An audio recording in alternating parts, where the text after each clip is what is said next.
Isso, mas eu até falava com as pessoas, olha só, eu descobri que tem negros nas escolas não quer dizer que não tem racismo.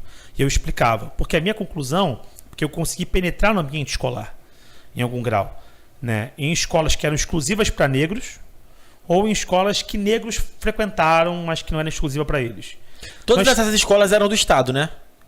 Uma era particular. Tem um caso de uma escola que foi estudado por outra pesquisadora antes de mim e eu aproveitei essa fonte dela para poder investigar outras coisas. Sabe como é que é? E essa escola era uma escola de um professor preto para alunos pretos. Essa era particular? Particular. O professor chamava-se Pretestato. Essa fonte não fui eu que achei originalmente, foi outra pesquisadora. Então a gente tem que estar sempre crédito no trabalho. Mas as perguntas que eu levantei sobre essa experiência foram diferentes. É aí que está a inventividade do trabalho. Posso fazer uma outra pergunta? Pode. Desculpa se eu estiver te interrompendo. Por exemplo, essa escola particular, exclusiva para meninos pretos e pardos. Beleza. Como que os escravos livres, ou os pretos livres, eles trabalhavam... Escravo livre não tem. Não, preto livre? Preto livre. Preto livre. Como que eles conseguiam trabalhar para custear a escola para os filhos? Então, isso não tem esse traço ali, esse dado. Saquei. Mas tem mais coisas que a gente pode falar sobre isso. Eu vou chegar nisso aí. Mas o que eu queria falar sobre esse primeiro até ponto... porque eu tô indo para outros cantos, né? Porque se eu entrar que vai surgindo nessa, curiosidade. a gente vai entrar numa dimensão de como funcionava o escravismo colonial. Entendi. Aí não tem volta, tá? Então, a gente não volta. Acabou. Aí vocês vão ter que gravar um programa de 6 horas. Fazer 3 versões. Aí, galera, sai a parte 1... Não vai embora não. O João Kleber, para. Tem a parte 2, não vai dar tempo. Mas assim, o que a gente tem? O Pretestato abriu a escola, isso está registrado. E ele pediu ao poder público para abrir uma escola para atender os meninos pretos, porque os pais dos meninos pretos alegavam que os filhos deles eram maltratados nas outras escolas. Ou seja, os pais não estão dizendo que eles não tinham ingresso. Os pais estão falando, os nossos filhos têm ingresso escolar. Eles ingressam na escola. Mas os pais dos meninos brancos não gostam que os nossos filhos ombreiem com os filhos deles. Fiquem no mesmo ambiente, ombro a ombro. Que ombreiem com eles. Então os meninos ficam tão coagidos que não aprendem. Então nem tudo tem a ver com o ingresso. Tem a ver com a experiência vivida no ambiente no qual você ingressa.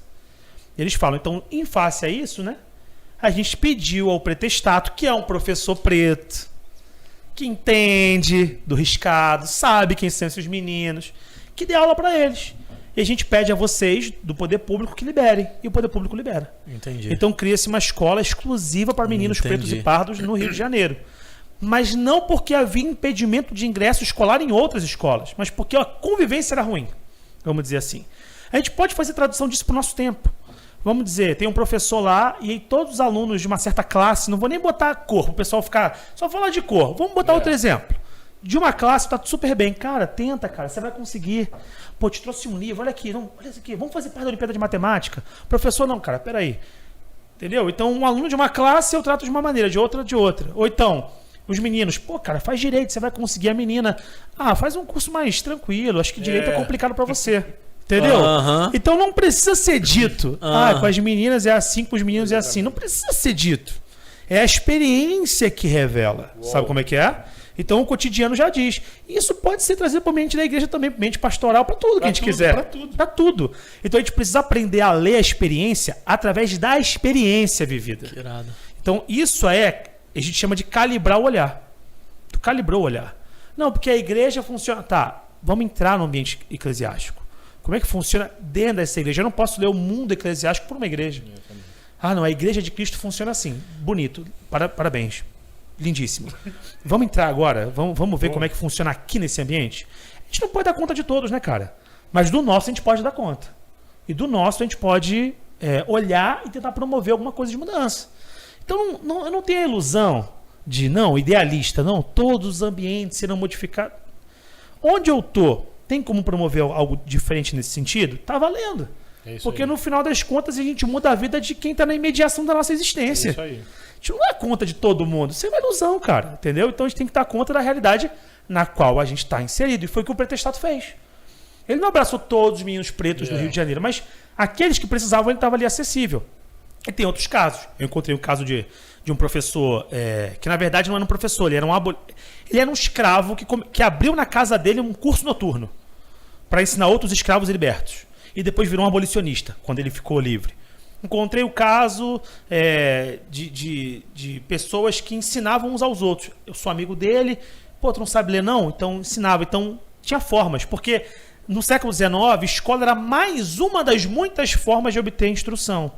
Era aquela mediada pelo Estado, mas assim como hoje tem formas de ensinar. Né? Então eu estudei tudo muito nesse caminho. E com relação a recurso, tem uma escola que ajuda a responder a tua pergunta. O que acontece? Às vezes, tem escolas que são gratuitas. Tem uma escola na Cancela, no final do século XIX, feita por um abolicionista chamado José do Patrocínio. Ele abre uma escola, ele era do Clube Republicano de São Cristóvão, e ele abre uma escola com alguns dos amigos do Clube Republicano para atender crianças pobres. Pobres. O corte é social. Pobres, à noite. Só que, por uma questão de intersecção, muitos desses meninos pobres eram também meninos pretos. Né? E eles faziam o quê? Davam aula de graça, ajudavam com material. Igrejas também, eu encontrei uma documentação de uma igreja no Cantagalo, em que o padre dava material para as crianças, em especial os ingênuos. Aí tu olha ingênuo, pô, que criança bobinha, o que é isso, né? Ingênuo é uma categoria relativa à criança que nasceu de mãe do ventre livre. Porque tem uma lei no Brasil que é a lei do ventre livre. A mãe é escrava, mas o ventre dela é livre. Então, a criança nasce livre. A criança nasce livre. Porque a criança é filha do ventre. Se a mãe é escrava, o ventre é escravo, então a criança é escrava. Mas a partir da lei do ventre livre, a mãe é escrava e o ventre é livre. Então a criança que nasce ali é livre. Essa criança é chamada de ingênuo. Beleza? Entendi. Então tem um padre com uma escola falando assim, ó. Essas crianças ingênuas, traduzindo, crianças nascidas de mãe escrava cujo ventre era livre, eu vou atendê-las aqui. Eu quero acolhê-las. Então a gente tem exemplos de instituições filantrópicas, instituições religiosas, instituições de escolas públicas e privadas que atendiam essa população, facilitando, dando bolsa. Não é diferente de hoje em dia em algum grau. Tem bolsa, tem não sei o que lá, tem associação, tem um pré-vestibular comunitário. Traduz isso para o século XIX, com todos os anacronismos possíveis. Adapta e entende o século XIX. É isso.